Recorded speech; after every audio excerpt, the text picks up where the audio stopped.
Imagine a person who had just sinusitis for years, then little urinary troubles, and then some skin complaints, and suddenly one day being diagnosed with cancer? Was this just a coincidence? Or was the body trying to tell a story that no one understood? Welcome to the series When the Body is Silenced, Episode 1. Today, I'm going to show you a real case of a 70-year-old patient where years of suppression slowly pushed the disease deeper into the body. Hi, I'm Dr. Aishwarya, a registered homeopathic physician. Before we begin, I'd like to sincerely thank the patient who kindly gave consent to share this piece. Their willingness helped raise awareness and educate others. A 70-year-old male came to me with difficulty in urination, weakness, and sudden loss of weight. His blood reports showed a high PSA level, that is, prostate-specific antigen, a cancer screening marker. It showed 11.1, while the normal range was anything below 4, and investigation suggested intermediate suspicion of prostate cancer. He had difficulty urinating, painful at times. He also had occasional abdominal pain when there was pressure from stools. But when I started taking his detailed history, that's when the case became much more complex. When I traced his history back, his first issue began around age 45. He suffered from chronic sinusitis, which continued for almost 8 years. During this time, he repeatedly took treatments that suppressed the symptoms. Now, sinusitis simply means inflammation or swelling of the sinuses. Sinuses are small air-filled spaces inside the bone, around the nose, forehead, and cheeks. But when this becomes swollen and blocked, it causes mucus to get trapped and leading to pressure and infection-like symptoms. After age 53, the sinusitis suddenly stopped. For a few years, he felt completely fine. But at around age 64, a new problem appeared. Frequent urination, especially at night, at times difficulty in starting urine. He initially suspected he had developed diabetes, but all his reports showed normal results. That's when he went to a urologist who suggested an abdominal scan, and the reports showed chronic cystitis and mild prostatomegaly. Chronic cystitis means long-term or repeated inflammation of the urinary bladder, usually because of frequent infections or bladder problems leading to frequent and painful urination. Now, the prostate is a small gland located just below the urinary bladder, and the urine bite, that is the urethra, passes through it. As men age, this gland can slowly increase in size. Medically, we call this benign prostatic hyperplasia, also called as BPH in short. When the prostate becomes large in size, it presses on the urinary pipe, making it difficult for urine to pass out easily. Now, this enlargement of the prostate happens in 4 stages, where in the last 2 stages, the oversized prostate presses completely on the urine pipe and blocks the urine. Usually at this stage, surgical removal of the prostate is advised. In our case, the urinary symptoms are because of chronic cystitis, and prostatomegaly seems to be a finding without much consequences attached to it. At least that's what the urologist claimed. The cystitis was treated again conventionally, suppressing the inflammation, and again the symptoms disappear. For about 2 years he felt normal, but then something new appeared. At around age 67, he developed psoriasis. Psoriasis is a long-term inflammation of the skin, where the skin cells grow much faster than normal. Normally our skin cells take about a month to renew, but in psoriasis, this process happens within a few days. So the extra skin cells pile up on the surface, and this leads to thick, red patches of the skin covered with white or silvery scales. Before we go further, let's understand what inflammation is, as this is very crucial for our case, because I've been mentioning sinusitis as inflammation, cystitis as inflammation, even psoriasis as inflammation. So, inflammation is the body's natural defense response whenever there is injury, infection, or irritation. When a part of the body is harmed, the immune system sends extra blood, immune cells, and natural chemicals to that area to protect and heal it. If you notice, when you cut your finger, it becomes red, swollen, and slightly painful.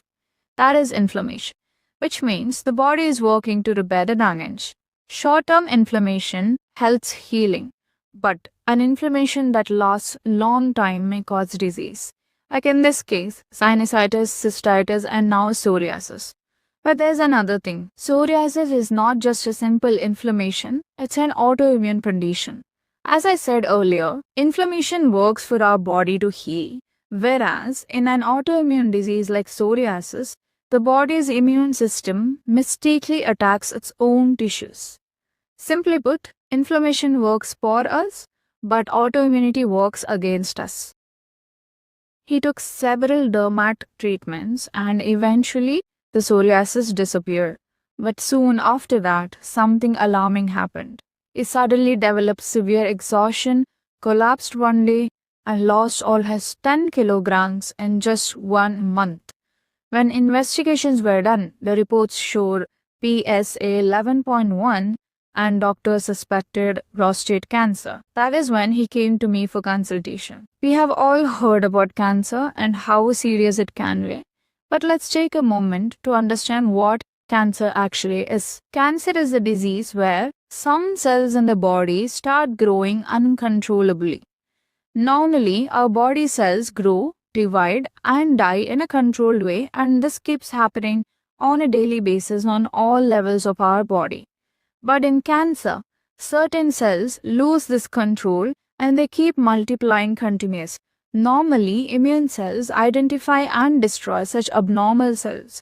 But in cancer, tumor cells develop a mechanism to escape this immune detection and immune attack. Because of this, these abnormal cells can form a lump or mass called a tumor that may damage nearby tissues. Sometimes they can spread to other parts of the body, and we call that as metastasis. Note that not every lump is a cancer. Many lumps are benign, whereas non-cancers. In prostate cancer, some prostate cells become abnormal and start multiplying uncontrollably, and these abnormal cells can form a tumor inside the prostate gland. In some cases, if not treated early, the cancer can spread to nearby organs or other parts of the body. As I said, not all prostate problems are cancer. A very common non-cancerous condition is benign prostatic hyperplasia, which is simply prostate enlargement with age. Now, when I look at this case from a homeopathic perspective, I see a clear pattern of suppression. Something fundamentally went wrong in this patient's system many years ago. Because of that imbalance, the body created a long-term inflammation in the form of sinusitis. So this inflammation was actually the body's attempt to heal and throw the disease outward. But instead of supporting the body in this process, the inflammation was repeatedly suppressed through treatments. When this happened, the disease didn't disappear. It simply shifted deeper into the body. The next place it appeared was a urinary system, where he developed urinary retention and prostate enlargement. Again, the symptoms were suppressed through treatments. At this stage, the body lost its ability to keep up with the inflammation and the immune system began to malfunction. So instead of regulating the system properly, it started attacking the body itself, which is what we call autoimmunity, and he developed psoriasis. And again, when psoriasis was suppressed through steroids or other topical ointments, the system eventually collapsed into cancer. As we know, cancer cells escape the normal regulation of the immune system, but in this patient's case, the immune system had already been pushed into dysfunction after years of suppressor treatments. To understand this better, imagine the body like a city. The immune system is the police and the disease like a thief. At the beginning, when the thief first enters a city, the police try to catch him in an open area. That open area was the sinusitis. But instead of helping the police catch the thief, we simply turned off the lights and forced the thief to run away. Now this thief escaped and went deeper into the city. Next, he hid in another area, that is a urinary system.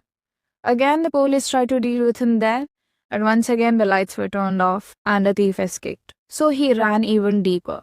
Eventually, he started creating chaos in the city, and the police became confused and started attacking their own citizens. That stage is what we called as autoimmunity, that is psoriasis.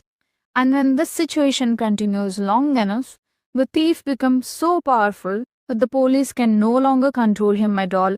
that is when the system collapsed into cancer. So the important question was, can we reverse this process and bring healing in the correct direction? That's what I had to attempt in this case. Considering all these factors, I started the patient on individualized homeopathic treatment. Because of the seriousness of the condition, I had to monitor him closely quite often, especially regarding his weight and PSA levels. Before starting treatment, he had lost a lot of weight. He had dropped from 63 kgs to 52 kgs within just 1 month. That is like a 10 kg loss. After starting the treatment, the first positive sign was that his weight started improving and he gained about 2 kgs. His PSA levels also showed improvement, dropping from 11.1 to 9.1. Along with this, his symptoms like difficulty in urination and fatigue were slightly better as well. These were the early signs that the body was beginning to respond to the treatment. In the second month, his PSA levels dropped further. In the third month, it slightly increased to 9.5. But there was nothing to worry about because it was still much lower than his original value. More importantly, he was not losing weight anymore, which was a positive sign. By the fourth month, his PSA reduced further to 7.5, and by that time, he had gained about 5 kilograms. We continued to monitor him regularly.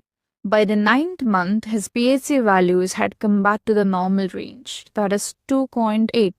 He had gained a total of 8.3 kilograms and his urinary difficulties were about 90% better. And then something happened that I have been waiting for as a homeopath. His psoriasis started coming back.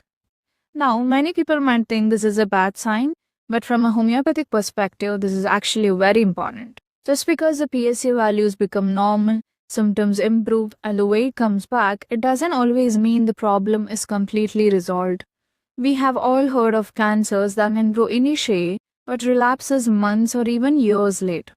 But when an old skin disease like psoriasis reappears, it shows that the disease is moving from deeper organs back toward the surface of the body.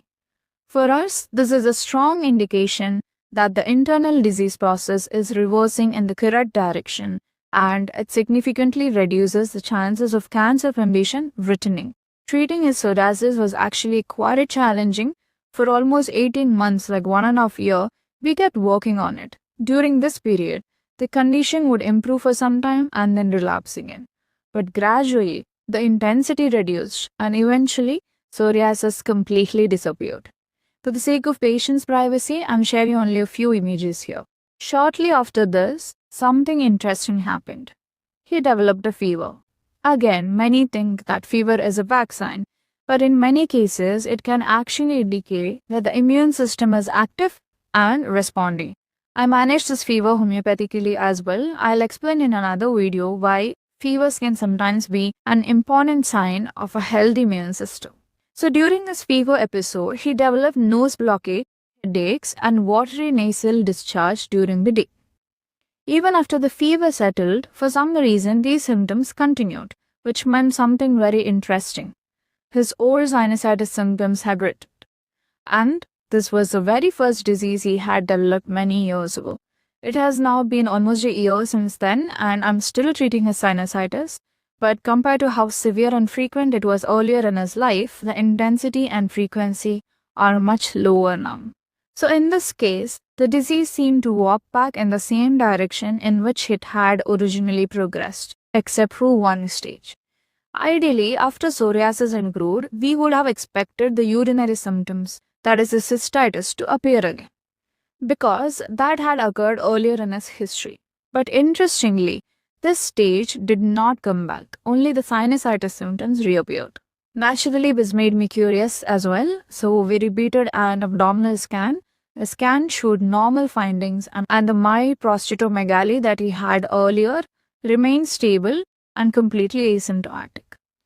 From cases like this, we understand something very important. Healing does not always mean that every previous disease stage must return one by one.